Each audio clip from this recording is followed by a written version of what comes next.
Good morning everybody. My name is Nilesh Gupta and मैं आज आप लोगों को केवीपीवाई इंटरव्यू से रिलेटेड कुछ चीज़ें बताऊंगा। केवीपीवाई का जो एग्ज़ाम होता है वो Indian institute of science Bangalore कराता है और जैसा आप सबको मालूम है कि इसका फर्स्ट राउंड का रिटर्न क्लियर हो चुका है और अब से सेकेंड राउंड है, इंटरव्यू का राउंड है। और इंटरव्यूज जो शेड्यूल्ड है फर्स्ट वीक ऑफ फरवरी में शेड्यूल्ड है। केवीपीवाई का जो इंटरव्यू है इसमें आपके स्टेज 1 के मार्क्स की बहुत ज़्यादा इंपॉर्टेंस होती है। तो 75% वेटेज आपका रिटर्न मार्क्स स्टेज 1 के मार्क्स का होता है, 25% वेटेज आपका इंटरव्यू का होता है।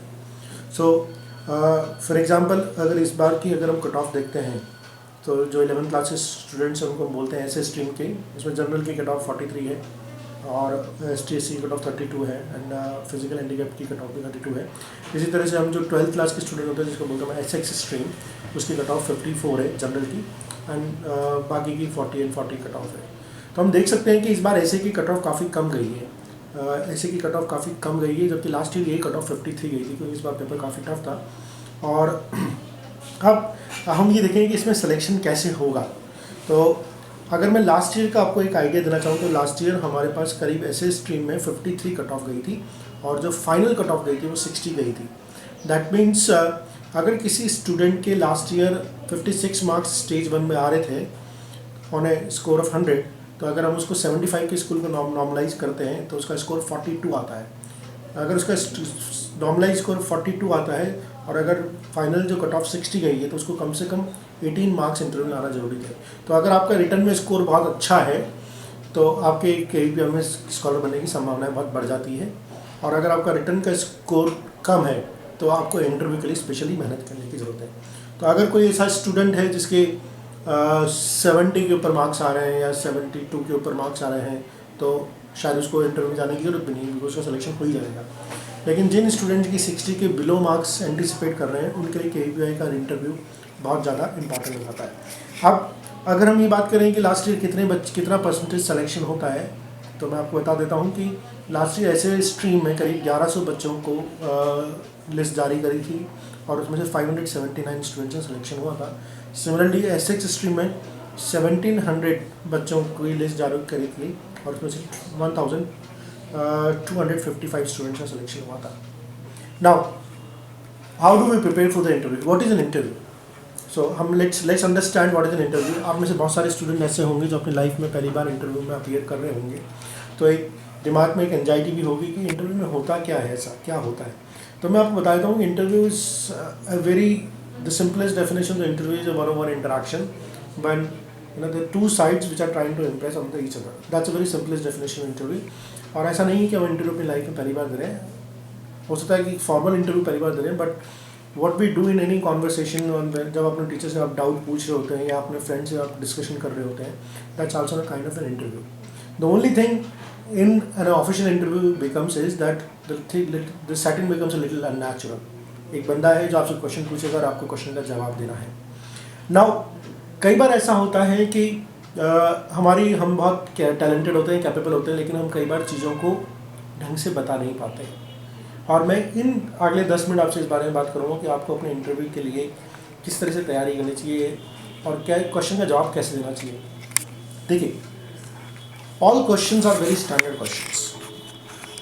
Tell me about yourself. What is your favorite subject? Why do you want to become a KVPY scholar? और अगर आपको KVPY स्कॉलरशिप मिल जाती हो, अगर आपका IIT में भी सिलेक्शन हो जाता है या मेडिकल में सिलेक्शन हो जाता है तो आप इंजीनियरिंग करना पसंद करेंगे, डॉक्टर MBBS बनना पसंद करेंगे या आप रिसर्च करना पसंद करेंगे। ये सारे बहुत स्टैंडर्ड क्वेश्चंस हैं, लेकिन इन सब की जो रिप्लाई होने चाहिए वो आपकी प्रोफाइल, आपकी पर्सनालिटी, आपके एकेडमिक बैकग्राउंड उनको मैच करते हुए होने चाहिए। इसलिए हमें ये बहुत ज़रूरी हो जाता है कि इन क्वेश्चन के जवाब कैसे दें। नाउ हम ये ज़रूर समझ लें कि इंटरव्यू पैनल में 4 से 5 लोग होते हैं, वो सारे अपने सब्जेक्ट के एक्सपर्ट्स होते हैं, वेरी एक्सपीरियंस पीपल। तो वो कभी कोई किसी इंटरव्यू के लिए किसी तरह की तैयारी करके नहीं आते हैं, वो अपने डायरी में कोई नोट करके नहीं आते कि मुझे बच्चे से ये क्वेश्चन पूछना होता है। इन एनी इंटरव्यू प्रोसेस जो भी अगर इंटरव्यू पैनल मैच्योर होगा तो वो कोशिश ये करते हैं कि इंटरव्यू है ना बहुत ईजी गोइंग हो, बहुत स्मूथ फ्लोइंग हो। जहाँ पर भी अगर उनको मेहनत करनी पड़ रही है आपका इंटरव्यू लेने के लिए तो वो एक नेगेटिव बात मानी जाती है। तो इसके लिए आप बहुत इंपॉर्टेंट है कि आप चीज़ों को वॉलंटियर करें। वॉलंटियर करने से मतलब है कि आप खुद आगे होकर चीज़ें बताएं। अगर आप आगे होकर चीज़ें बताएंगे तो उनके लिए बहुत ईजी होगा कि वो आपको ये चेक कर सकें कि आप कौन सी चीज़ में अच्छे हैं। हमें ये चीज़ समझनी पड़ेगी कि इंटरव्यू सिलेक्शन प्रोसेस होता है, रिजेक्शन प्रोसेस होता है। कुछ लोग समझते हैं कि इंटरव्यू रिजेक्शन प्रोसेस होता है, मुझे लगता है कि इंटरव्यू रिजेक्शन प्रोसेस नहीं है, इंटरव्यू इज सिलेक्शन प्रोसेस। अगर ये रिजेक्शन प्रोसेस होता तो वो आप में कमियाँ ढूंढ रहे होते हैं। अगर वो आप में कमियाँ ढूंढ रहे होते तो हम आज से शायद किसी इंटरव्यू में सेलेक्ट ही नहीं हो पाते, क्योंकि हम सब में कोई ना कोई कमियाँ होती है। तो हम ये ना माने कि इंटरव्यू रिजेक्शन प्रोसेस है, हम ये माने इंटरव्यू सिलेक्शन प्रोसेस है and they are looking the strength in you. But ये बहुत ज़रूरी है कि क्या हमें पता है कि हमें क्या स्ट्रेंथ है और हम उस स्ट्रेंथ को ढंग से इंटरव्यू पैनल के सामने आर्टिकुलेट कर पा रहे नहीं कर पा रहे, ये बहुत इंपॉर्टेंट है। Now I will come to the basic questions. Tell me something about yourself. Now कई बार इस क्वेश्चन को हम अच्छी तरह से प्रिपेयर नहीं करते हैं और हम इसको ये बहुत बड़ी अपॉर्चुनिटी होती है जिसमें आप इंटरव्यू को लीड कर सकते हैं, पूरे पैनल को गाइड कर सकते हैं कि उनसे आपको क्या क्वेश्चन पूछने होते हैं। पर चूँकि हम इस क्वेश्चन को अच्छी तरह से प्रिपेयर नहीं करते तो हम इसको कई बार इस अपॉर्चुनिटी को वेस्ट कर देते हैं। तो आप जब इसमें अपने बारे में बता रहे हैं तो आप अपने बारे में बताइए, आप कौन सी क्लास में पढ़ते हो बताइए, आप कौन से स्कूल में पढ़ते हो बताइए, आप अपने एरियाज ऑफ इंटरेस्ट बताइए, आप area of interest of subjects बताइए, आपकी हॉबीज़ के बारे में बताइए, आपने किसी तरह की कोई ऐसी एक्टिविटी कभी स्कूल में परफॉर्म करी हो, या आपने कोई किसी साइंटिस्ट से आप इंस्पायर्ड हो, या किसी पर्टिकुलर रिसर्च से आप इंस्पायर्ड हो, या किसी पर्टिकुलर बुक से आप इंस्पायर्ड हो, उनके बारे में बताइए। इन सब चीज़ों को बताने का फ़ायदा क्या होगा कि इंटरव्यू पैनल को एक क्लू मिलेगा, उनको अगला क्वेश्चन पूछने के लिए अपना सिर खुजाना नहीं पड़ेगा और वो आपके बहुत स्मूथ फ्लो में इंटरव्यू चलता रहेगा। और सबसे इम्पॉर्टेंट चीज़ है कि आप अपने बारे में जितना बताते हैं तो जो पर्सनल डिटेल्स के अलावा बाकी चीज़ों के बारे में जो अपने इंटरेस्ट है या हॉबीज़ है या किस तरह की साइंस में आपको चीज़ें पढ़ना पसंद है या क्या चीज़ है ऐसी जो साइंस में आपको फैसिनेट करती है, जो आपका स्ट्रॉन्ग एरिया है, अगर आप उसके बारे में बताएंगे तो प्रोबेबिलिटी यही है कि अगला क्वेश्चन जो आएगा वो आपने जो क्लूज छोड़े हैं उसी में से आएगा। तो इस क्वेश्चन को हम अपॉर्चुनिटी को वेस्ट नहीं करें, ये एक आइस ब्रेकिंग क्वेश्चन है और इस आइस ब्रेकिंग क्वेश्चन से आप पूरे इंटरव्यू पैनल को गाइड कर सकते हैं। अब एक और तरह के क्वेश्चन आता है कि what is your favourite subject. कई बार पैनल पूछता है in order to have a smooth flow of the now sometimes the answer comes very weird कि sir I'm good at all the subjects or I don't like any of the subjects or I'm very good at mathematics or I'm very good at physics or chemistry or biology. You can answer. मेरे ख्याल से ये जो दोनों तीनों चारों version हमने जो बताए हैं आंसर्स के, मुझे लगता है कि सब वर्जन्स ठीक नहीं है। हमें जब बोला जा रहा है कि what is your favourite subject, हमें ऑब्वियसली स्पेसिफिक तो होना है कि हमारा क्या फेवरेट सब्जेक्ट है और साथ साथ हम उसके आगे एक और लाइन ऐड कर सकते हैं कि what do you like in that particular subject. For example, I like mathematics, but even in mathematics, I especially like the numbers. I especially like working with the permutation and combination. That's my core area. Now, when I say that I like mathematics, and I put a full stop here, तो जो panel है वो उसको आपने कहना बहुत broad सा दे दिया, mathematics is such a vast subject. Now he can ask you anything from mathematics and जरूरी नहीं है कि वो आपका कंफर्टेबल एरिया हो। सब आप ये नहीं बोल सकते नहीं सर मुझे अलजेब्रा के बारे में ज़्यादा मालूम नहीं है, या मुझे पैराबोला के बारे में ज़्यादा मालूम नहीं है, मुझे कॉनिक सेक्शन के बारे में ज़्यादा मालूम नहीं है, मेरा तो दूसरा एरिया स्ट्रॉन्ग था। तो you be very specific at the right first go. So sir, mathematics is my favorite subject, but even in mathematics, I'm especially fascinated with the PMC. Now, once you've given this hint, most probably the interview panel is going to ask you a question on the permutation and combination only. So now, ये एक preparation है जो which is very much required. Now having said that कि आपने एक बार बोल दिया कि आपको कौन सा सब्जेक्ट कौन सा टॉपिक पसंद है, मेरे ख्याल से अगली तैयारी आपको जो करनी पड़ेगी कि आपको काउंटर क्वेश्चंस के लिए अपने आप को तैयार करना पड़ेगा। अब अगला क्वेश्चन जो इमीडिएटली आ सकता है वो आ सकता है कि which is a very basic level question could be what is a difference between permutation and combination और एक्सप्लेन परमुटेशन और एक्सप्लेन कॉम्बिनेशन। नाउ इस जगह since you identified your best subject, you identified your best topic, इस जगह फिर कोई गड़बड़ नहीं होनी चाहिए। इस जगह आपका कन्विक्शन, आपका कॉन्फिडेंस, आपकी नॉलेज रिफ्लेक्ट होनी चाहिए। Now at this point you can not falter and say I don't know what is the permutation and combination.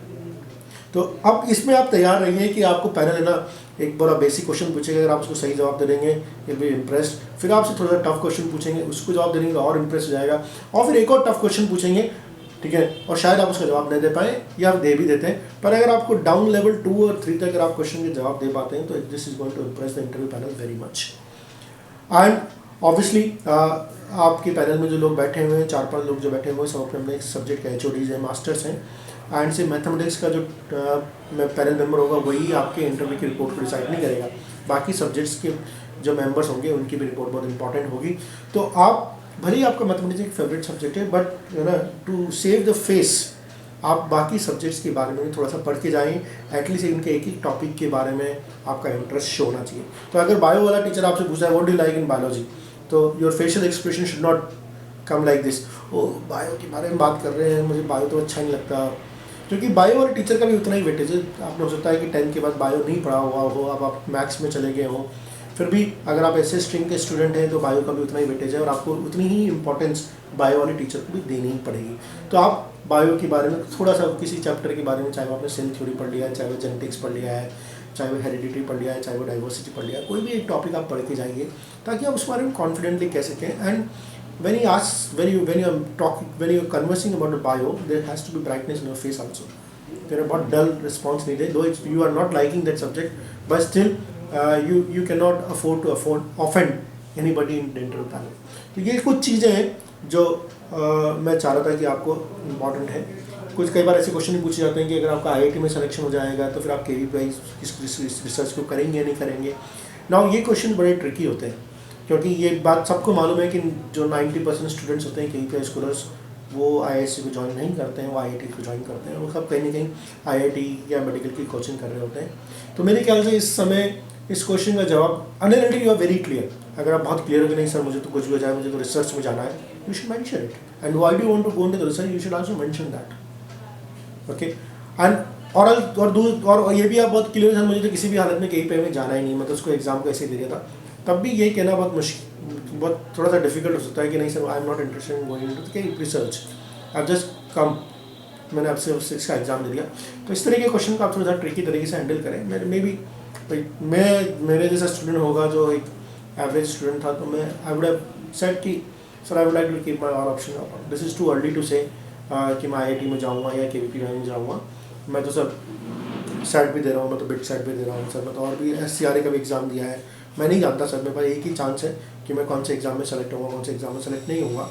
At the end of the year मैं देखता हूँ मेरी IIT में क्या रैंक आ रही है, KVPI में क्या रैंक आ रही है, और उसके बेसिस पे मैं फिर अपने फ्रेंड्स के साथ या फैमिली के साथ बैठ के डिस्कस करूँगा कि मेरे लिए क्या अच्छा है ना। और I am very much fascinated with science, but I have still not seriously given a thought कि मुझे रिसर्च स्पेसिफिकली रिसर्च में जाना है या मुझे स्पेसिफिकली इंजीनियरिंग में जाना है।